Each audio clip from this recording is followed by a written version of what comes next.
On the surface, my life looked perfect. I ran a successful law firm, Ascendant Law, with my name proudly displayed. My office was high up in a sleek Midtown Manhattan skyscraper. I had a bright, beautiful 15-year-old daughter, Anya, and a husband, David, working on a major tech project in Dubai. To the world, I was the picture of achievement. But the reality was much different. I was holding everything together with sheer willpower and silent prayers. My firm was my own creation. I built it through long hours, tough courtroom battles, and sacrifices few understood. When David took the Dubai assignment, I seamlessly transitioned into solo parent mode, as I often did. Anya was both my shadow and my light. She had her father's steadiness and my passion. She was smart, creative, and had a singing voice that could fill a concert hall. Our days had a rhythm: breakfast at 7:30, shared laughter, school drop-offs, and then my work. I checked my phone constantly for Anya's funny texts. We had movie nights, Central Park runs when the weather was good, and nightly video calls with David. But beneath this polished surface, I carried a heavy burden. My mother, Serafina, and my younger sister, Maya, were a hidden part of my life. They relied on me completely. When my father passed away 5 years ago, he left behind a mountain of debt. Serafina's refined lifestyle crumbled overnight. I covered her rent $2,200 a month because I couldn't bear to see her lose everything. Maya had struggled long before our father's death. A single mother to her son, Leo, she juggled part-time jobs and never found solid footing. I sent her $800 monthly for Leo's school and their living expenses. Every month, $3,000 vanished from my account. At first, I didn't hesitate. I had the means. They needed help. It was the right thing to do. But gradually, things changed. Their calls lost their gratitude. Requests turned into demands. Demands became expectations. Then came the guilt trips. You have so much, Alara. Anya's private school costs more than what we ask for. Don't forget who raised you. It wasn't help anymore. It was an obligation wrapped in manipulation. I began to notice things. Serafina's social media posts from fancy brunches. Maya showing off designer bags. Leo in expensive sneakers. Meanwhile, I was carefully planning Anya's college fund. David had noticed the shift too. During one of our calls, he said gently, Alara, I know you want to help them, but don't lose yourself in the process. He was right, but I wasn't ready to confront the truth. Deep down, I was afraid. Afraid that if I stopped, I would be seen as selfish, be judged, be cut off. So I kept paying.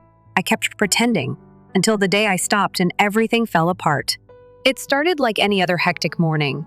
I had back-to-back meetings, a mountain of case files, and a major trial in Philadelphia. 2 days out of town, that's all it was supposed to be. Anya was finishing breakfast as I walked into the kitchen. She was humming a song for her choir practice, her hair in a neat ponytail, her eyes still soft with sleep. My heart ached watching her. 15, smart, sensitive, and growing up too fast. You'll be okay at your grandma's, right? I asked, putting a travel mug of coffee on the counter. She hesitated. That tiny hesitation, that 2-second pause, should have told me everything. But she smiled. Yeah, it's only for 2 nights. I'll keep to myself. That was her way of coping. David's absence was hard on her, though she hid it. We video called every night, but she saved her true feelings for me. After the screen went dark, I grabbed my coat and briefcase as my assistant Ben buzzed in. Your car to the airport is downstairs. Do you want me to confirm your 3:00 p.m. deposition? No, I said. Tell the opposing counsel I need to move it to Friday. This trial is critical. He paused. Also, your mother called again. Twice. No message. Of course, I sighed. Just ignore it for now, Ben. Serafina never called to wish me luck. Her calls only meant one thing, money. As Anya and I stood by the door, I bent down to adjust her collar and kissed her forehead. If anything feels wrong, I whispered, you call me right away. Don't wait. I know, Mom, she said softly. I will. I held her tighter than usual before she left. My gut was screaming, but I couldn't pinpoint why. On the drive to the airport, the first text arrived. Alara, call me. It's urgent. Then another, Leo's school trip payment is due today. They need $600. Please don't ignore me. Then you're being unfair. I was in the airport lounge when the third message came. I hadn't even boarded. I sighed, locked my phone, and stared at the departure screen. I'd already sent them $3,000 just 5 days ago, as I had for the past 3 years. Without fail, without gratitude, without limits. I couldn't ignore it any longer. I dialed Serafina's number. She answered on the first ring. "Mom, I can't send any more money right now," I said calmly. "I've already given more than I can reasonably afford." Her tone shifted instantly. "So now you're counting pennies with your own family? You can fly first class and pay for Anya's fancy school, but you can't help your nephew?" "I've already sent $3,000 Steez month," I replied. "And Leo doesn't need a trip. He needs stability." A heavy silence followed. Then came the venom. "You've always looked down on us. You think because you wear expensive suits and have your name on a building, you're better than us." I blinked, not in shock, but with a newfound clarity. This wasn't about money, it was about control, and I wasn't willing to surrender it anymore. "I'm done, Mom," I said, my voice firm. Done with the guilt, done with the manipulation. "I love you, but this is the last time we're having this conversation." Before she could respond, I ended the call. I boarded the plane, my hands shaking, not from fear, but from the realization that I'd just crossed a line. I had no idea how far she would go to punish me for saying no. The trial was going smoothly. I should have been focused. My client, a small real estate firm, was being bullied by a giant construction company, the kind of case I took personally. I'd spent weeks gathering evidence, building a strategy, preparing my opening statement. By noon, I was already 2 steps ahead of the opposition, but my mind wasn't in that courtroom. It was back in New York, with Anya. I kept glancing at my phone, which I'd placed face down beside my files. She hadn't texted all morning, which was unusual. Anya always sent updates, even if it was just a "I'm bored" or "Leo is driving me crazy," but nothing. During a lunch break, I stepped into the hallway to check again. Still no messages. Then suddenly it rang. Caller ID, Anya. Relief washed over me as I answered. "Hey, sweetheart, I was just thinking about you." But it wasn't her usual voice. It was breathless, unsteady, terrified. "Mom." She got mad. Really mad. She pulled my hair, and then she slapped me. Hard. I fell and hit my arm. "It's bleeding, Mom. I'm scared. I don't know what to do." For a moment, I couldn't move. My body went numb. My heart pounded so loudly I could barely hear my own thoughts. I gripped the phone tighter. "Anya, listen to me. Where are you right now?" "I'm still in the living room." "Grandma's in the kitchen." "Leo just ran upstairs." I don't think he cares." "Okay, don't move. Don't talk to anyone.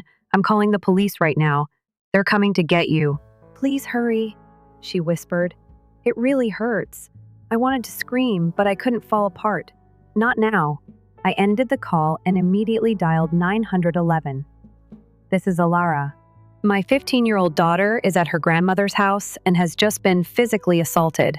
Hair pulled, slapped in the face, fell and injured her arm. She's hurt and terrified." The dispatcher stayed calm, but I could hear the urgency in her voice. "Units are being dispatched to the location. Is there anyone else there who can reach her?" "No, no one." "That's why I need you to get there fast." They promised they would. Next, I called Ben. "I need a flight back to New York as soon as possible," I said, my voice shaking. "Also, start preparing the legal documents. Restraining order, emergency custody, block everything. Stop all financial transfers to my mother and sister. Today." "I'll handle it," he said without hesitation. He always knew how to cut through the chaos. Then, I called Anya back. She answered immediately. "Sweetheart, the police are on their way. Paramedics too. I'm coming home. I'll be there as soon as I can." She started to cry softly. She said it was because you didn't send the money, that it was your fault. She had to teach me a lesson. I closed my eyes. This wasn't a tantrum. This was punishment. A calculated attack because I said no. And she used my daughter to send her message. 40 minutes later, Officer Davis called me personally. "Miss Alara, your daughter is safe. We've taken her to the nearest hospital. She has a bruised cheek, a sprained elbow, and a cut on her arm. Emotionally, she's shaken. And Serafina? I asked, my voice low and cold. We've arrested her for physical assault on a minor. Maya and Leo were present, but neither intervened. Your daughter's account and the visible injuries corroborate everything. We'll need you to sign the formal complaint when you arrive. I'll be there as soon as I land. As I hung up, my hands wouldn't stop shaking. This wasn't just betrayal. This was war. And for the first time in my life, I wasn't afraid of what came next. Because now it was about Anya. By the time my plane touched down in New York, it was nearly midnight. I didn't wait for my luggage. I had Ben send someone for it later. Right now, I had one destination, the hospital where my daughter was being treated for injuries inflicted by my own mother. The car ride was agonizingly silent. Every red light, every pause in traffic made me want to scream. I was a woman used to controlling chaos in a courtroom. But this wasn't a trial. This was personal, raw. When we reached the emergency entrance, Officer Davis met me just inside the glass doors. He gave me a nod of respect, but I could see the gravity in his eyes. She's stable, he said gently. Doctors treated the bruising and her elbow. No fractures, thankfully. But the emotional trauma, it's going to take time. I nodded, swallowing hard. Where is she? Room 207. We assigned a nurse to stay with her until you arrived. I thanked him and rushed down the corridor. When I opened the door, the world seemed to pause. There was my daughter, my Anya, curled up in the corner of a hospital bed, her arm in a sling, a bandage on her cheek. Her eyes were half closed, but when she saw me, she sat up, as if she'd been holding her breath the entire time. Mom! I rushed to her side and held her like I'd never let go again. She clung to me, trembling. I didn't know what to do. I didn't even say anything to her. She grabbed me and started yelling. Then she pulled my hair and slapped me so hard I fell. I think Leo saw, but he didn't care. I closed my eyes, fighting back tears. You did exactly what you were supposed to do, I whispered. You called me, and now you're safe. That's all that matters. We stayed like that for a while, her head on my chest, my arms wrapped around her like armor. Then there was a gentle knock on the door. A woman in her mid-40s stepped in, her presence calm and reassuring. Dr. Kim, she said with a soft smile, I'm the on-call therapist assigned to Anya's case. I'd like to speak with her for a few minutes, if that's all right. I looked at Anya, who nodded quietly. I stepped into the hallway and stood by the window, my arms folded, my mind racing. And then I did what I had been dreading all day. I called David. He answered on the second ring, his voice laced with exhaustion. Hey, Alara, how's the trial? I'm at the hospital, I interrupted. He sat up. I could hear the change in his breathing. What happened? I took a deep breath and told him everything. The screaming, the slap, the fall, the injuries, the fear, and finally, the arrest. Silence stretched between us, heavy with unspoken emotions. I'm flying home, he said firmly. Tomorrow. First flight I can get. I didn't call to pull you away, I replied softly. I don't care, he said. I wasn't there when it happened, but I'll be there now. I nodded, even though he couldn't see me. Anya's okay, but she needs both of us right now. We hung up with a mutual understanding. No more distance. Not now. Not after this. The next morning, Anya was discharged. She walked slowly, her arms still sore, but she held my hand the entire way out of the hospital. We didn't talk much in the car. She stared out the window, and I knew her silence wasn't anger. It was shock. The quiet that settles after you've been hurt by someone you trusted. When we reached home, I helped her into bed, pulled the covers over her, and kissed her forehead. I'll be in the next room, I whispered. I'm not going anywhere. Just as I turned to leave, she asked in a small voice, Mom, is she going to hurt someone else now? I turned back. No, she won't hurt anyone again, because I'm going to make sure of it. The house was quiet the next morning, but not peaceful. Anya was still asleep upstairs. I had barely slept. I spent the early hours replaying everything. Every bruise I'd seen, every word Anya had whispered through her tears. By sunrise, I was dressed, coffee in hand, standing in my home office, police reports spread across the desk. The stillness of the room was a stark contrast to the storm inside me. At exactly 7:15 a.m., Ben, My firm's senior legal consultant and longtime friend walked through the front door. I hadn't wanted to wait. I wanted this started immediately. He sat down without saying much. He knew me well enough to skip the small talk. I handed him the folder, hospital report, photos of the injuries, security footage from the building hallway, and the 911 call recording. "It's all there," I said. He skimmed through it, his expression hardening. "This isn't just a case," he said. "This is textbook child endangerment and assault. And I want her prosecuted to the fullest extent of the law," I said without flinching. "No plea deal, no family arrangement. She doesn't get to walk away from this." He nodded. "We'll file for a permanent restraining order, full child abuse charges, and move to terminate all financial obligations, past and future." "Already done," I added. "Ben, freeze the accounts." "Consider it done. You raised a smart daughter," Ben said. Just then, my phone buzzed. It was a message on an old social media account I hadn't used in years. It was from Serafina. "Why would you call the police? Anya wasn't in real danger. It was just a lesson. You overreacted." I read it once, then again. My jaw clenched, my chest tightened. A lesson? She had hit my daughter, pulled her hair, knocked her to the ground, and she dared to call it discipline? Ben gently took the phone from my hand. "Don't respond," he advised. "Let the court speak for you now." And that was it. Something inside me snapped, not in anger, but in resolute clarity. This woman wasn't my mother anymore. A few days later, a plain white envelope arrived in our mailbox. No return address, but I recognized the handwriting instantly, Serafina. I opened it slowly, more curious than anything else.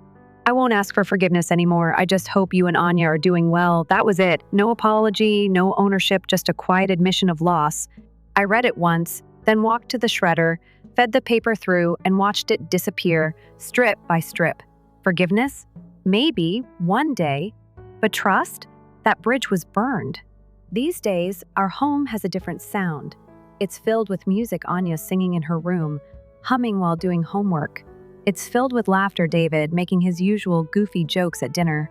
It's filled with life calm, steady, and cherished. David took a permanent position here in New York. He's home by 6. We cook together. We clean together. We support each other. Anya doesn't sleep with her door cracked open anymore. She laughs at the breakfast table. She hugs without flinching. She walks with her head held high. We don't mention Serafina or Maya, not because it hurts, but because that chapter is closed. We've chosen peace. We've chosen healing. We've chosen each other. And most importantly, we've chosen to never again live in fear. Story 2. I'm 28 years old, and my name is Nancy. You would believe I had it all if you were to take a quick peek at my life a few months ago. A diamond engagement ring from one of the wealthiest men in the area, a high-paying position at a $1 billion computer business, a lavish condominium in downtown Austin, and parents who are hailed as industry pioneers. I was envied. They referred to me as fortunate, prosperous, even pampered. However, nobody ever paused to inquire about my happiness. My life wasn't mine in actuality. It had never been. My parents, Martin and Amanda, founded Davenport Enterprises, a tech conglomerate, and I was told I was their legacy, not their daughter, as soon as I could walk. The icy, cunning CEO was my father, Martin. The public face of the business was managed like a stage act by my mother, Amanda, a polished, witty socialite. They did more than simply manage a company together. They planned every aspect of my life, including where I went to school, what I studied, what I did for a living, how I dressed, and who I spent time with. It was all thoughtfully created to uphold and enhance the Davenport name. I wasn't even in charge of my engagement. My parents specifically selected Stephen Langston, the endearing and wealthy heir to Langston Robotics. He was ideal on paper. There was more to the engagement than romance. It was calculated. My parents had discreetly set up a $5 million merger bonus, which would be confirmed after I married Stephen. But I didn't know this until much later. It wasn't a connection to them. It was a purchase. And me, I was only the dotted line signature. What should have been simply another hectic Monday morning turned into the first breach in my perfectly ordered universe. With my shoes tapping on the chilly marble floor, I entered Davenport Enterprises and discovered that the workplace was humming with stress. Workers were clustered in corners, chatting in whispers, phones were ringing constantly, and the boss appeared to have been up all weekend. A significant data breach had occurred. It was evident that someone from the outside had gotten past our firewall and accessed sensitive customer files. My dad was enraged. My mom was embarrassed. It was more than just a security problem. Their carefully manicured image was in danger. They hired a third-party cybersecurity specialist that afternoon to evaluate the harm. I was hoping for someone formal and businesslike. Alex was the unexpected surprise. With a calm assurance, he entered the conference room with a glass wall. No briefcase, no pricey outfit, no phony grin.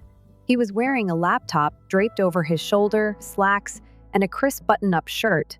He was different from everyone else in my environment in that he was composed and focused. "Hello," he remarked, grinning genuinely as he shook hands. "My name is Alex. Let's try to sort this mess out." I initially brushed him off. I had been taught to be wary of strangers, particularly those who didn't use business lingo. However, I observed something unusual as the hours went by, and we sat side by side, going over the breach. Alex knew more than simply the system. He was human. He gave a clear explanation. They never made fun of me for asking questions, and they even made me laugh for the first time in days with a couple of their jokes. We worked late into the evenings over the following 3 days, and gradually, things changed. We waited in the break room one evening with tepid coffee from the vending machine.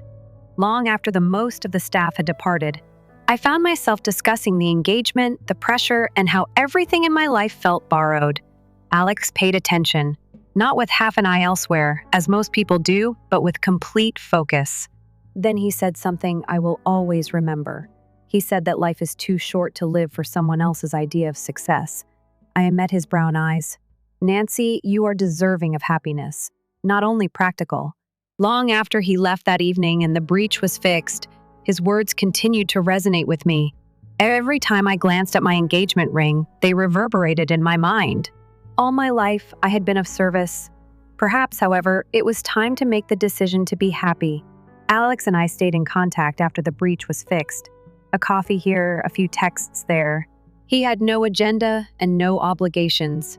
Nevertheless, each encounter felt like a breath of fresh air. After years of suffocation, I began to realize how different he was from Stephen.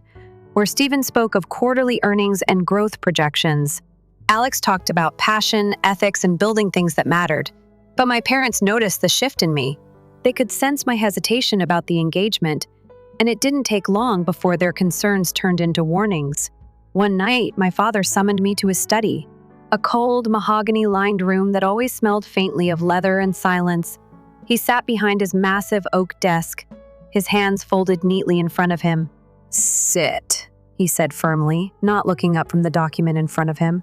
I sat. He closed the folder and looked at me like a man preparing for a business negotiation. "Nancy," he began, "I've noticed you've been distracted. Let me remind you that this engagement isn't just about you. It's about the future of Davenport Enterprises. A future that your mother and I have sacrificed everything to build." He leaned forward slightly. "If you walk away from Stephen now, you'll be walking away from more than a marriage. You'll lose your position at the company, your financial support, your inheritance. Is that what you want?" His voice was cold, transactional, like I was a failed investment. I didn't respond. I couldn't. But inside, something in me cracked as I walked out of his study. My mother was waiting in the hallway. She grabbed my arm tightly, her perfectly manicured nails digging into my skin. "Do you understand what you're doing?" she asked. "We've spent years making sure this merger would happen. You don't get to throw it away for some fleeting crush." I looked at her and saw, maybe for the first time, not a mother, but a woman obsessed with control. That night, I met Alex at our usual quiet diner. I told him everything. The pressure, the threats, the suffocation. He listened just like always. And when I asked him, trembling, "What do I do if walking away means losing everything?" he didn't flinch. He leaned forward, his voice steady. "If everything comes at the cost of your happiness, is it really worth having?" His words hit me hard. And as I sat there, staring into my untouched coffee, I realized something. I wasn't afraid of losing what my parents built. I was afraid of never building anything of my own. The day of the engagement party felt like walking toward my own execution. Everything was perfect on the outside. The Davenport mansion was flooded with golden light, polished marble, and the quiet hum of a live string quartet in the foyer. Waitstaff in black and white uniforms floated through the crowd with trays of champagne and orders. Laughter and polite applause echoed in every corner. My mother, Amanda, had spent weeks micromanaging every detail, from the imported orchids to the custom-engraved crystal flutes. My father, Martin, worked behind the scenes, shaking hands with investors and keyboard members, treating the night like a press release in disguise. They weren't celebrating love. They were sealing a deal. And I was the signature. As I stood at the top of the grand staircase wearing the gown my mother had chosen, I felt like a mannequin on display. Stephen stood waiting for me at the bottom, smiling in his tailored tux like he was already posing for Forbes. "You look beautiful, Nancy," he said as I reached him, offering his arm. "Thanks," I replied, voice hollow. As the evening went on, I was paraded around like a trophy. My mother introduced me to old friends, business partners, even a senator's wife. Every time someone toasted to the perfect union, my stomach turned. I couldn't breathe. I couldn't think. And then it happened. As my father took the microphone to begin the official toast, his voice echoed across the marble hall. "Ladies and gentlemen, thank you for joining us to celebrate not just a couple, but a future one built on shared vision, strength, and legacy." I heard the words. I felt the room spinning, and suddenly I knew I couldn't go through with it. Not one more second. I took a step forward and raised my voice louder than I'd ever dare to speak in front of them. "I can't do this." The room fell silent. Heads turned. Champagne flutes froze in midair. "I'm calling off the engagement," I said clearly, my hands shaking. Stephen's grin fell. My parents froze. I witnessed it happen in slow motion, the awareness in their eyes that I wasn't merely breaking up a romance. I was violating the script and they were going to lose control. The instant the words left my mouth, it was as if I had exploded a bomb in the heart of the room. I could feel the shock radiate through the throng. Some visitors froze, mid-set, champagne flutes floating in the air. Others glanced about in disbelief, expecting for someone, anybody, to laugh and explain that this was merely a PR ploy or a stupid joke. But that wasn't a joke. It was the first honest thing I had uttered in years. My mother's face drained of color, her flawlessly done makeup suddenly crumbling beneath the weight of incredulity. Stephen looked like someone had struck the back of his skull. But my father? He moved fast. He raced toward me with such fury in his eyes that I reflexively took a step back. His shoes hit the marble like thunder, and his voice shouted over the astonished hush. "Are you aware of what you just did?" I could blink before he waited for a response. With his palms sharp and loud enough to reverberate across the hall, his hand swept across my open face. Immediately, my cheek was burning. My skin has already developed a flaming red mark. A gasp swept like a wind through the crowd. There was a whisper. He struck her. My heels clicked unevenly on the shiny floor as I stumbled backward. I refrained from crying. I remained silent. Stunned, I stood there. Then Amanda lost her temper. She was no longer a cool, collected socialite. Her breathing was quick, and her eyes were wild. Her hands were balled into fists as she looked around the room, searching for anything. And I could see her chest heaving beneath her beautiful silk dress. A large wooden music speaker next to the DJ, stationed at the room's edge, caught her attention. One of the tasteful sound boxes that plays mellow classical music across the hall. With both hands straining under its weight, she rushed over, grabbed it off the low perch, and turned to face me. She said, "You selfish, ungrateful little girl." Then she tossed it. It was a large speaker. It weighed about 40 or 50 pounds and was made of solid wood with internal wiring. She didn't need to, but she didn't raise it high. It crashed at my head with enough power that the right side of my forehead, just above my eyebrow, was cut by the sharp corner. Instantly, the pain burst. I screamed and staggered back, my eyesight distorted by the force of the collision. Warm blood mixed with perspiration and incredulity as it dripped down my temple. Panic spread like wildfire when the audience let out a cry. God, oh God, it was thrown at her by her. She's gushing blood. I heard the chair scrape back from the glass smash. Alarming voices rise, followed by a new, calm, authoritative voice. Cut like a lifeline through it all. Everyone takes a step back. Officer Scott is who I am. I work as a policeman. Avoid touching the sufferer. A man wearing a black suit emerged from the confusion. I had a dim memory of him from before. A visitor, maybe a member of the family. However, his badge was now in plain sight, and his tone made no room for debate. Despite his composure, he exuded authority by his posture. Without delay, he reached under his coat for a radio and spoke plainly into it. "Officer Scott is here. I require medical assistance and backup at the Davenport right away. A state attack is underway. The victim is hurt yet conscious. Both parents are suspects." There was commotion in the room. Amanda was on her hands and knees, trembling hands. Martin remained mute and rigid, a stone-frozen face. All I could sense, however, was the calm clarity seeping into my chest, the warmth of blood on my skin and the pounding in my brain. I had completed the task. They were exposed by me. Near the entry hall, I sat slouched on a velvet bench that my mother had purchased 3 years prior from a French shop. My blood had now discolored it. I had a cloth napkin in my hand. The cut just over my right brow was bright red, and someone had already passed me. I felt a quick pulse of agony, although it wasn't the worst. My parents' silence was even more painful. Not even a shred of worry. Not a single step toward me. They had ceased acting since they had hit me.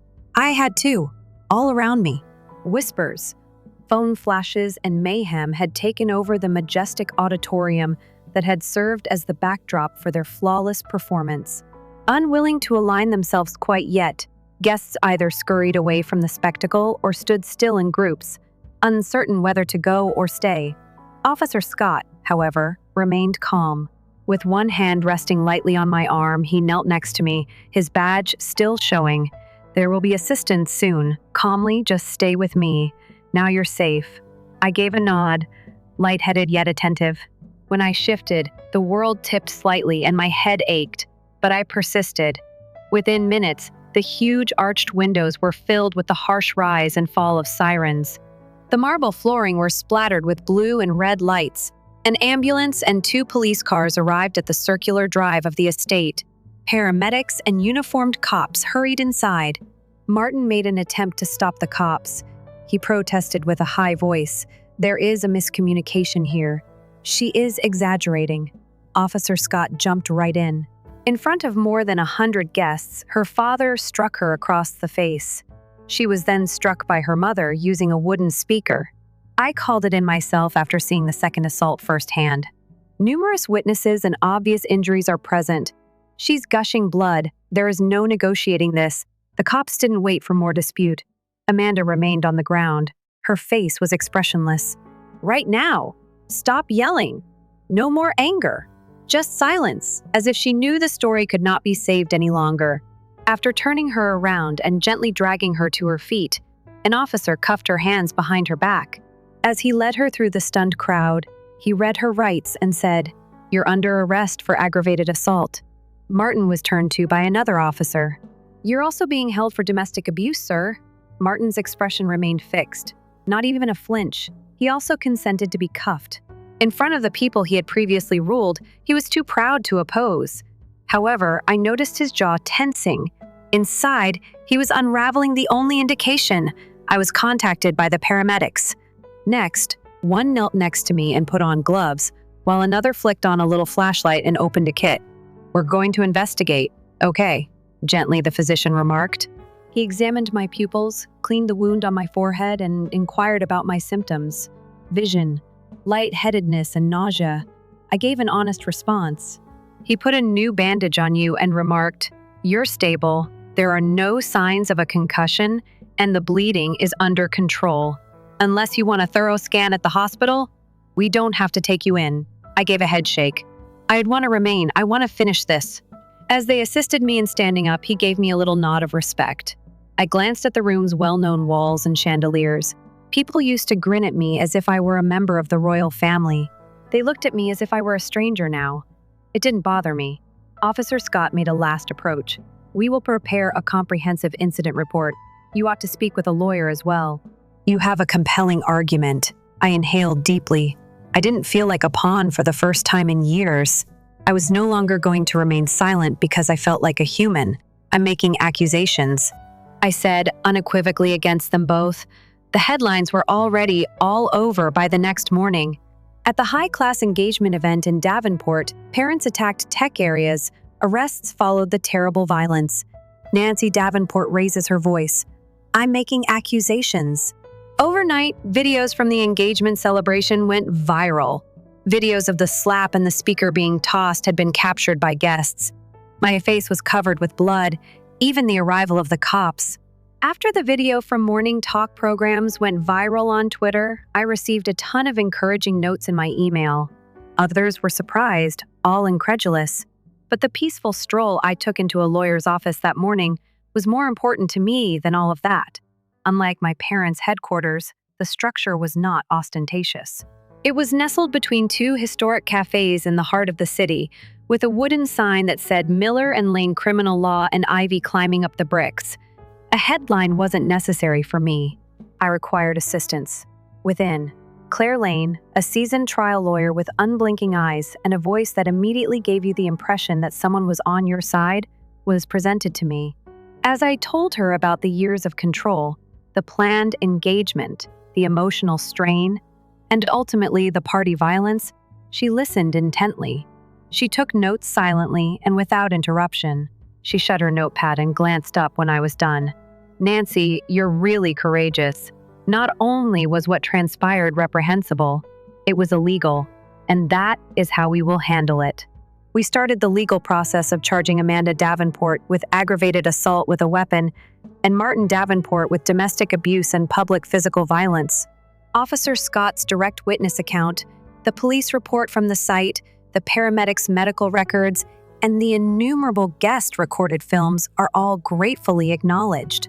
Our proof was flawless. Claire even located 3 well-known visitors who consented to serve as witnesses: a renowned philanthropist, a former judge, and a member of the municipal council. 2 weeks later, the trial got underway. My folks entered a not guilty plea. Naturally, their legal team attempted to fabricate a tale about me, portraying me as emotional, unstable, and unappreciative. However, the boardroom was not the courtroom. This time, they were unable to control the truth. I stood up for myself. I described my experience growing up as a product to the judges. I talked about the stress, the strategic involvement, and the sense of being only a tool for gaining money. I discussed the study's threats and went into great detail about what it was like to be slapped in front of 100 people before being struck by a speaker by the woman who used to call herself my mother. The whole courtroom fell silent as the full, unfiltered film was shown.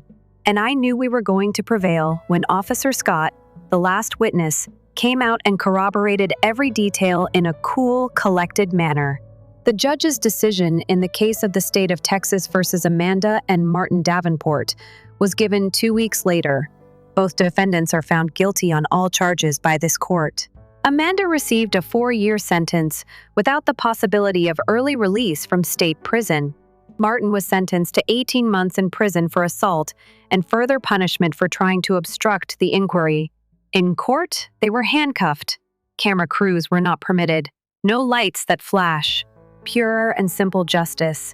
And I left a courthouse for the first time in my life. Free, not from them. They attempted to force me to do so, from the quiet I formerly inhabited. I didn't feel victorious when I woke up the morning after the trial. I felt silent when I woke up. There was no cheering from the crowd. There are no cameras waiting outside. There was just the scent of burnt coffee coming from the kitchen, where Alex usually tried and failed to operate the French press correctly, and sunlight coming through a flimsy curtain in the corner of his flat. His hair was a jumble as he peered in with his lips and toothbrush. "Coffee is terrible," he muttered. The edges of his lips were foamy. However, I prepared pancakes. I chuckled. I hadn't laughed that deeply in weeks. I was no longer living in a penthouse. I didn't have a walk-in closet, a personal chef, or a 6-figure inheritance. However, I was at ease. Alex was also with me. That day, we strolled across downtown and discussed our future plans. I had no desire to conceal or start afresh.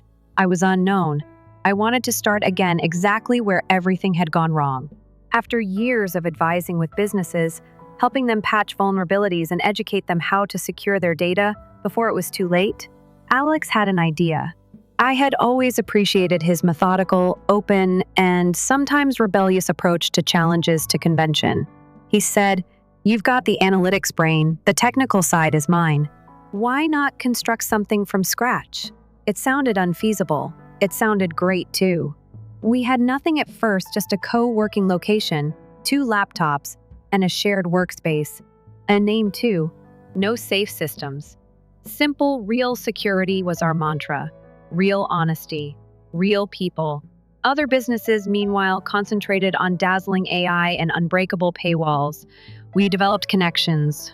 We arrived. We went over each stage of the procedure. We didn't conceal ourselves behind brands or catchphrases. Customers took notice.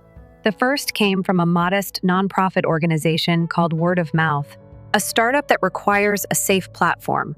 A nearby medical facility was concerned about ransomware. The press followed. This time, it's for innovation rather than drama. Because of our open access transparency reporting policy, we were highlighted in a cybersecurity publication. We are the most human corporation in a code-based sector, according to a tech blogger. And we were falling in love in the midst of all that development.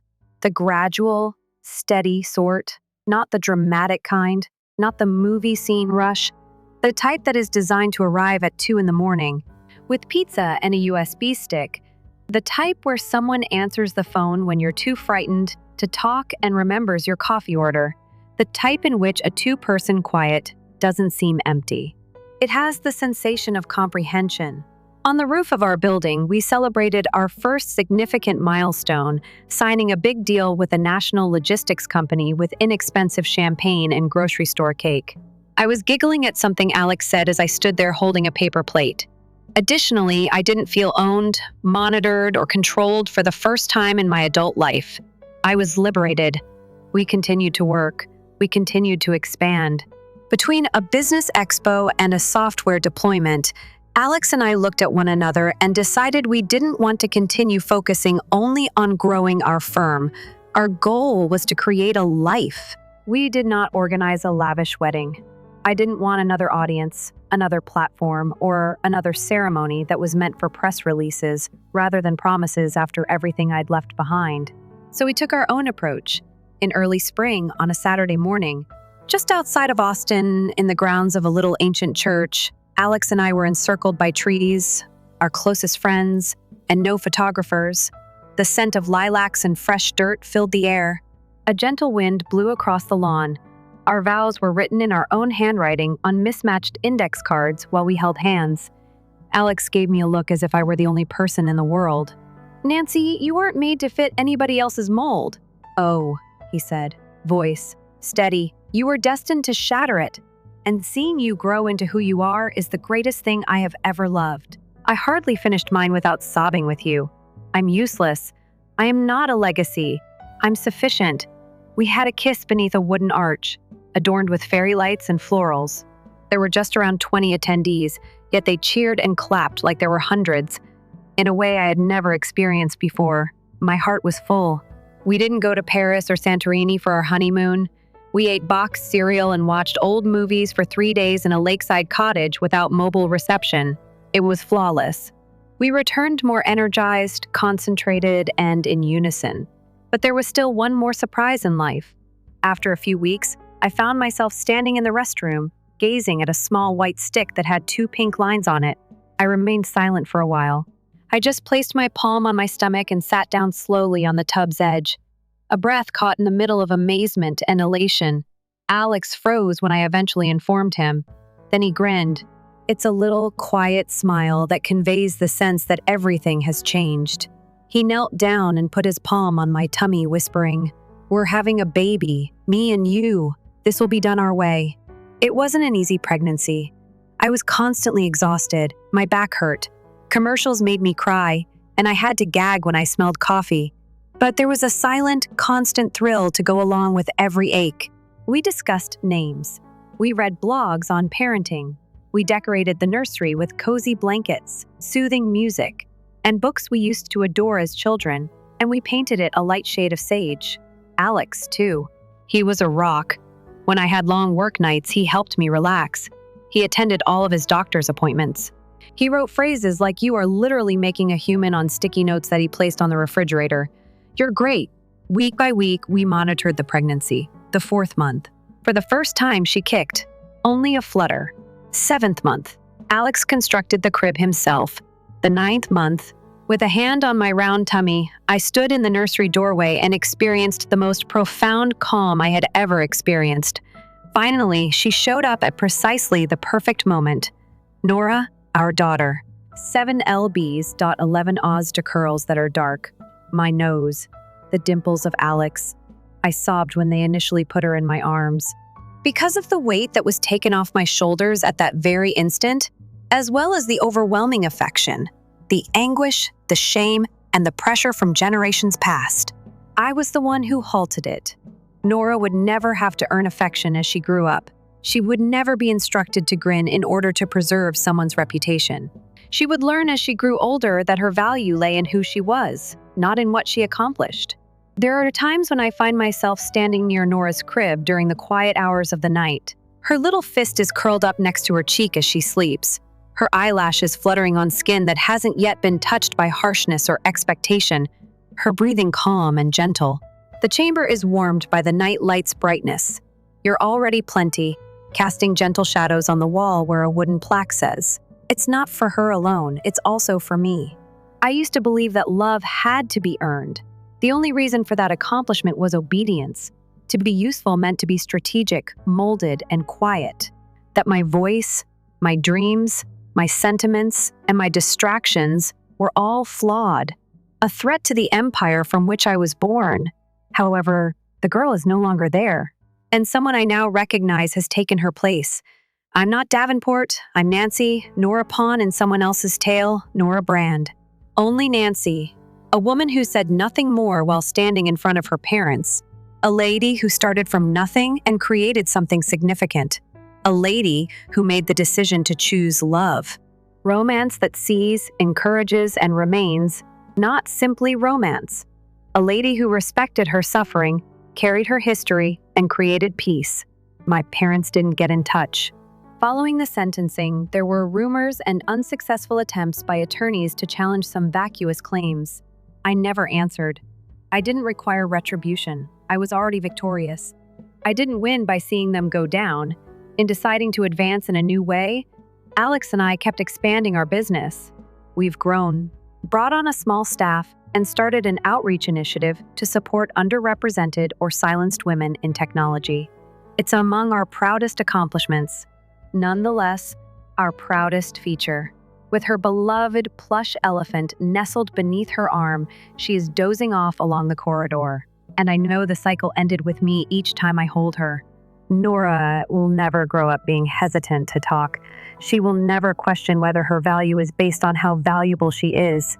Never will she be viewed as an investment. She will realize what true freedom feels like and what true love looks like as she grows up. And I'll be honest with her when she inquires about our tale one day, not the attractive one. The true story of how I discovered my voice by losing everything, about how I was able to create something greater when I fell apart, about how I broke the script in front of a large crowd. I made the decision to write my own life story, and it saved my life. Please remember to like the video if you are moved by this narrative. For more authentic, impactful tales like this one, subscribe to the channel and leave a comment with your ideas. We are very grateful for your support. I appreciate you watching. Story 3. As I arrived at my parents' place, I prepared myself in my mind for yet another family meal. I wasn't against meeting my family, but there was always that underlying tension that I couldn't quite get rid of, and they have been happening more often lately. I'm Jasmine, and I've made a respectable life for myself at the age of 32. At a mid-sized company, I handle software projects, and although my hours can be lengthy, I am paid well. I've always been self-reliant and career-focused, which occasionally feels like a crime in my family's eyes. I was making my way to the front entrance. The pandemonium within was immediately audible to me. The children of my sister Emma were yelling uncontrollably. Emma is 35 years old, married to Rick, and has 2 children, Lily, age 5, and Tyler, age 7. Don't get me wrong, these kids are adorable, but they're also crazy. As far as I can tell, Emma's philosophy of natural parenting is letting children do anything they want. Jazzy shrieked at Tyler as he ran down the corridor and almost knocked me over. I steadied myself and said, "Hey, buddy, slow down a little, perhaps." Emma came waving dismissively from the kitchen. She warned the children to be careful, but it was obvious from her tone that she didn't expect them to pay attention. "Hello, sister." I was going to reply until I saw how well dressed she was. Emma had her hair done and was dressed in a navy blue party dress, perfect at our folks' place for a Sunday supper. It was strange. "You look good, though. What's the event?" I hugged her briefly and asked. She simply grinned enigmatically. "No cause. Isn't it possible for a girl to dress up?" When I walked in, Rick was on the couch, hardly glancing up as he browsed through his phone. He whispered, "Hey, Jasmine." Mom wiped her hands on her apron as she hurried out of the kitchen. Her jitters appeared out of the ordinary. Dad was preoccupied as he arranged the table. He kissed me on the cheek and hurried back to set the silverware, saying, "Hello, sweetheart. Just so." There was obviously a problem. My folks were acting strangely. Rick kept staring at Emma when they thought I wasn't looking, and Emma was dressed as though she was attending an awards ceremony. I took a seat at the table and observed the activity going on all around me. One could feel the tension in the air. Mom startled as if she had been surprised when she dropped a serving spoon. Dad cleared his throat repeatedly. Emma continued to straighten her outfit while examining her image in the wall-mounted, ornamental mirror. Dinner was served at last. Mom's pot roast, complete with accompaniments. Despite being a family favorite, the lunch was oddly silent, and everyone's responses to my efforts at conversation were brief and preoccupied. Rick and Emma were exchanging knowing glances once more. Since the children were the only ones behaving normally, they were creating a mess and disobeying all orders to eat healthily. When dessert was done, Mom didn't even bother to move the store-bought cheesecake on one of her pretty dishes. Dad cleared his throat loudly all of a sudden. His voice louder than normal, he declared before anyone left. "I have a big announcement to share with your mom." Emma stood up and smoothed her clothing. Rick wrapped her in his arm. Ignorant. The children kept playing with their supper. "Will you grab the folder, Linda?" Dad asked Mom. Mom sprung to her feet and ran to the study. When she came back, she placed a manila folder on the table with care. My stomach grew constricted. What was happening? I looked at Emma, who was struggling to conceal her delight. It was obvious to her and Rick what was about to happen. Mom inhaled deeply and glanced around the table. "Last week, your father and I went to see our lawyer," she said. "We've been considering the future, and it's critical to have things organized at our age." Dad gave a serious nod. "A new will has been drafted by us." My heart rate increased. The elegant meal and everyone's odd conduct were explained by this. However, why did Emma and Rick appear to be aware of it beforehand?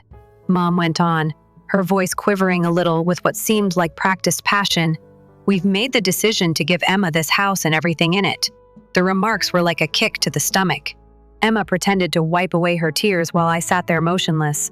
Her voice cracked as she continued, "Mom, Dad, I'm not sure what I did to merit this recognition." I was startled out of my daze by it. How could she have earned it? I was curious about that. "Yes," I replied, sounding harder than I meant to. "That's something I'd also like to know. What specifically did Emma do to merit all of this?" I waved in the direction of the home for which I had been making mortgage payments for the previous 3 years. The memories came flooding back with clarity. 3 years ago, my parents made a frantic phone call. Mom sobbed as she said their house will be taken by the bank. After Dad's knee surgery, they faced a mountain of medical expenses and were unable to pay their mortgage. They rejected my suggestion that they approach Emma for assistance right now. She needs to take care of her 2 kids. They stated she couldn't assist us.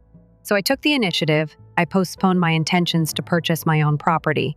For the past 3 years, I have been covering their $2,400 monthly mortgage, utilities, and any unexpected costs that arose when their car broke down or the water heater needed to be replaced. Emma and her family have been frequent visitors here for a long time. Never once did you offer to assist out monetarily, or even with basic chores like dishwashing. following these family meals. Everything made obvious now. The odd conduct, Emma's attire, and the covert grins she and Rick share. They were aware of this news. They had been anticipating it. My parents' features flushed red with rage as they considered my query. With the exception of the background sound of Tyler and Lily continuing to play with their dessert, the dining room became quiet. "You dare!" At last, Mom spoke in a low, menacing voice, "following everything that we have done for you." Dad hit the table with a smash. "Jasmine, you had a duty to assist us. Daughters act in this way. Furthermore, we are quite free to bequeath our property to anyone we like." Their response left me speechless. Required. Did they see the $2,400 I sent them every month that way? Not as a gesture of affection or sacrifice, but as a duty. "What do you know?" Emma interrupted, her artificial tears abruptly drying up. "Jasmine, I didn't think you would be so greedy. You're behaving like a swindler." With a worried expression that made me want to hurl my water in his face, Rick nodded next to her. "It's simple for you," Emma said, her tone brimming with piety. "You're not dating. You are a childless couple. What it's like to raise 2 children and invest every penny in their future is beyond your comprehension. There are those of us who have real obligations." I glanced at their expressions around the table. With unmasked rage, my parents were looking at me. Emma was grinning triumphantly, and she wasn't even attempting to conceal it. Rick appeared arrogant and was presumably already figuring out how much they might receive for the house if they sold it. That was it. The last straw. Without uttering a single word, I got up and left the table. I picked up my belongings from the guest room, where I had left my jacket and handbag, and made my way to the front door. I climbed into my vehicle and drove off. My knuckles became white as my hands tightened their grasp on the driving wheel. I had to stop after traveling around 5 kilometers. As the full impact of what had just transpired hit me, tears clouded my eyes. I just sat there crying after parking at the curb. I had been assisting them for 3 years. Due to my meticulous planning to ensure my parents were taken care of, I had to forgo 3 years of vacations, put off buying a home of my own, and decline drinks with coworkers after work. They viewed me as nothing more than an ATM during that entire period. I cried for what seemed like an hour, and then I got back on the road. But I had to stop again because the fury was making me tremble so much. I got the strongest tea they had and sat at a booth in the corner, trying to relax, this time at a 24-hour diner. It was almost late when I arrived to my flat. Despite my exhaustion, I was wired to sleep. In order to avoid seeing the precise amount I had been spending on my parents, I had been avoiding opening my laptop and logging into my banking app for the past 3 years. I made a spreadsheet and carefully recorded each payment as I looked through my transaction history. $86,400 was spent on the mortgage alone. Then, there were the property taxes I had paid last year when they said they were short, the auto repairs, the new water heater, and the utility bills. I felt terrible when I saw the final total, $103,782. More than $100,000 donated to folks who lacked the grace to express gratitude was something I would never witness again. With a feeling of both loss and release, I gazed at the next planned payment, which was due in 2 weeks. I take that off. I banned their phone numbers after that. For the first time in years, I took a hot shower, got myself a cup of mint tea, and went to bed. I just worried about myself while I slept. There was beautiful silence for the following 2 weeks. Mom didn't call to beg me to pay for an unforeseen bill. Emma didn't email me to say how busy she was with the kids or to suggest that I should help Mom with anything. Simply silent. I immersed myself into my job, and I requested for 2 weeks off without thinking when my manager said she had trouble convincing people to take their vacation days. I was surprised when she consented right away. "Jasmine," she added, "you haven't taken more than a long weekend in 3 years. You're past due." I made travel plans to Florida that evening. A rental vehicle, a hotel on the beach, and nothing planned but to unwind. I was determined to make the most of my first genuine holiday in years.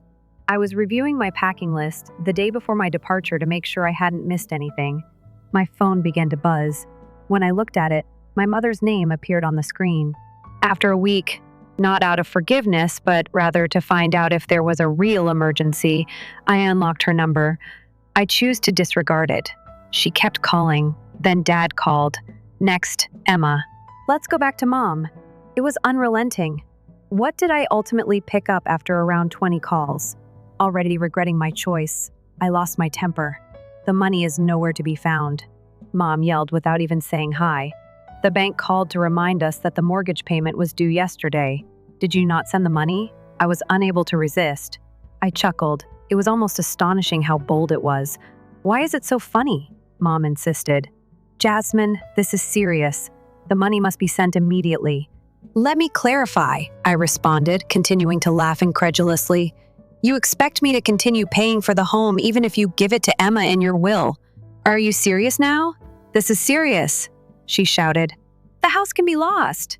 That is no longer an issue for me, I remarked, perplexed as to why I felt Emma now owned the house. Let her pay for it then. How could you be so self-centered? A cry emerged in Mom's voice, following everything that we have done for you. Jasmine, this is your family's responsibility. No, I said, it's not. I owe it to myself to stop allowing you to exploit me. The home goes to Emma. Emma is able to cover the mortgage. I'm finished. After hanging up, I switched off my phone entirely. I went to bed early after finishing my packing. At 7 a.m., I had my flight, and I didn't want my first day of vacation to be spent exhausted. I was happier than I had been in years when I boarded my trip to Florida the next morning. I was going to spend 2 wonderful weeks thinking just about the sun, the waves in the ocean, and the next book I should read. The sunlight in Florida was just what I needed. After checking into my hotel near the beach, I quickly changed into my bikini and threw my luggage on the bed. I had a fruity drink in my hand and my toes in the beach within an hour of arrival. However, my family wasn't prepared for me to be at peace.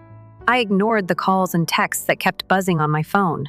Some part of me wanted to hear what they had to say, but I should have blocked them.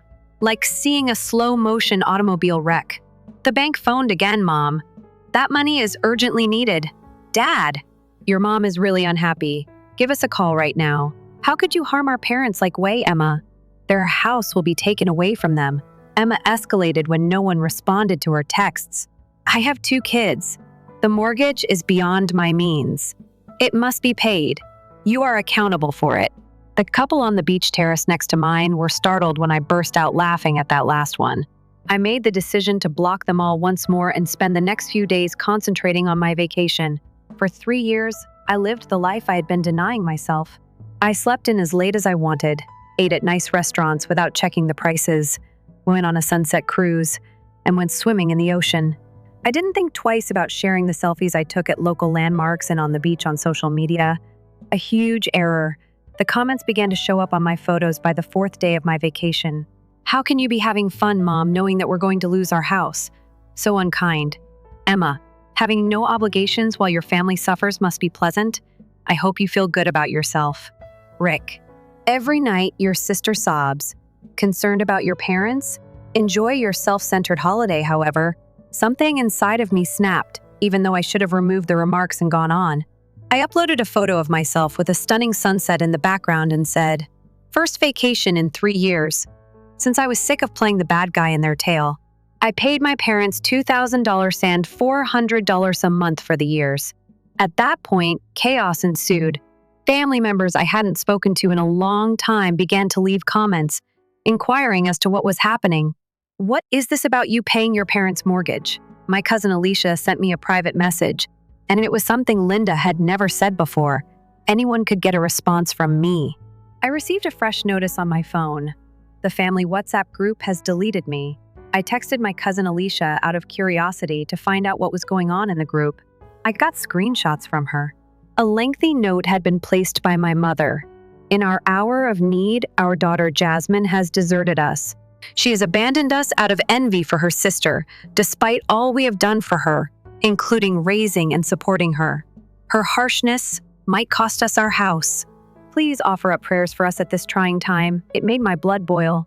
When they were the ones who had taken advantage of me for years and then intended to give everything to Emma, they were playing the victim and painting me as the bad guy. I made the decision that it was time to reveal the truth. I went to my social media profile and wrote something that would be seen by all of my family members. I have to correct the record. My parents phoned me 3 years ago to let me know they were having financial difficulties and would have to give up their home. Since I took over, I have been covering their $2,400 monthly mortgage as well as other costs like electricity. I spent over $100,000 in all to keep them in their house. They said last month that my sister will inherit the house from them in their will. They informed me that, as their daughter, I had a duty to assist them when I questioned their choice. They now demand that I keep making payments on a home that will never belong to me. I will no longer be used as an ATM, even if I adore my parents. I've included screenshots of several of my mother's bank transfers throughout the years. There was no denying the evidence. The reaction was instantaneous. My post was inundated with encouraging responses from relatives. I didn't know. Your parents said Emma was providing them with financial support, Jasmine. This is ridiculous. You were exploited. Keep going, girl. Cutting them off was the correct thing to do. In the comments, Mom and Emma attempted to accuse me of lying about the money being a gift. No one was purchasing it. Not for the mortgage especially. The proof had been seen by the family. I made the decision to really unplug after that dramatizing outburst. For the remainder of my trip, I switched off my phone, disabled my parents' and sister's accounts, and unfollowed them on all social media sites. The rest of the days in Florida were quiet. I took a day vacation to the Everglades, went parasailing, read novels on the beach, and began to plan my future with an additional $2,400 every month. In fact, I could begin saving for a house of my own. I felt a sense of possibilities and thrill at the concept. When I took a plane back home after my holiday, I felt rejuvenated and focused. I was carrying in my stuff when I was stopped by the concierge in my apartment complex. Your parents stopped over yesterday to inquire about you, Miss Jasmine. They wanted to know if you had returned from your trip. They were attempting to ambush me at home because my heart sunk. Right now, I appreciate you informing me, Miguel. Please don't let them go if they return. I'd rather not see them. With empathy, he nodded. I get it. I'll also let the other concierge know, Miss Jasmine. For the first time in years, I threw myself into my job during the next few weeks. Every month, I was saving a substantial amount of money. I worked with a financial advisor to develop a strategy for saving money for a down payment on a house of my own. I estimated that I would have enough money for a small condo in a desirable area in a year. The feeling of liberation was euphoric. By joining a hiking club and accepting invites to happy hours with coworkers, I began interacting with people more. It was a nice life. My parents were waiting for me in the parking lot when I left my office building one evening, around 2 months after the family dinner disaster. Even though I felt sick to my stomach, I remained calm and went up to them. Mom had black bags beneath her eyes and appeared thinner. In some way, Dad looked older. He drooped his shoulders. What are you looking for? I asked, avoiding close contact. Mom came forward with beseeching eyes. Please, Jasmine, we must speak. Mom moved forward, her hands clenched. We made a mistake, Jasmine. She looked at her father as we were conversing. We are prepared to alter the will. We can make it equitable. You and Emma should divide everything between you. All we need is your assistance paying the mortgage. Please. I couldn't resist laughing. It was quite clear. Is that the reason you're here? Do you still want my money? Dad insisted that it wasn't like that. We truly apologized. Are you sad your ATM stopped operating, or are you just sorry? Mom's face fell flat. How come you're so icy? You were reared by us. After that, you took advantage of me for 3 years. Emma did nothing, but I paid your expenses. Then you made the decision to let her handle everything. The only reason you're here now is to get money. Mom's voice rose in despair as she stated, We can't make the mortgage payments. Foreclosure is being threatened by the bank. Emma seems to be having trouble with that, I said icily. She will get the home, correct? Let her solve it. I'm powerless, Mom sobbed. She must consider the children. I shook my head, not believing it. What do you know? I no longer give a damn. Emma is 35 years old. Her children attend school. Nothing will stop her from trying to assist you. However, no, I interrupted her. I'm finished. In the past 3 years, I've spent more than $100,000 in you. I could have utilized that money for my own future and my own house. Furthermore, you lacked the grace to express gratitude. When Mom burst into tears, A few of my coworkers who were heading to their cars turned to stare at her with interest. I was too familiar with this strategy now. The tears were only one more way to control them. I'm hoping you and Emma can work things out, I remarked as I unlocked the door of my automobile. Get 2 jobs, perhaps. When people are unable to pay their expenses, they do that. You are solely to blame for this. As I climbed into my car, Mom yelled, "If only you had continued to assist us." As I drove away, I closed the door and interrupted her. I noticed them standing in the parking lot, with Dad attempting to calm Mom down as she continued to rant. They vanished from my rearview mirror, and I was relieved. 6 months have passed since that altercation. As promised, I haven't paid them a dime since. My cousin Alicia, who continues to update me in spite of my parents' efforts to turn the family against me, says as much. To assist with the home payments, they both secured part-time work. Mom works 3 days a week as an administrative assistant at a dentist clinic, and Dad works the weekends at a hardware shop. Emma still doesn't provide them with financial support. She's too busy convincing everyone that I'm the bad guy in this tale, that I left my old folks behind because I was jealous. She continues to try even if the majority of the family no longer believes her. After stopping that cash drain, I'm doing better than ever. I've saved up around $20,000 for a down payment on a home of my own. I'll be ready to buy in another 6 months, according to my financial counselor, which is far earlier than I had anticipated. I've also resumed dating. It's good to go out to eat or see a movie without wondering about if the money should go to my parents instead, but nothing major yet. I signed up for a yoga class and a book club. I spent years depriving myself of small pleasures. I saw my sister at the grocery store last month. Eventually, it was inevitable in a community that size. Lily and Tyler, who have grown since I last saw them, were with her. When they first saw me, they rushed over with jazz and excitement. Lily hugged my legs and squealed. "Despite everything, we still miss you." I was unable to contain my smile. "I have also missed you, child."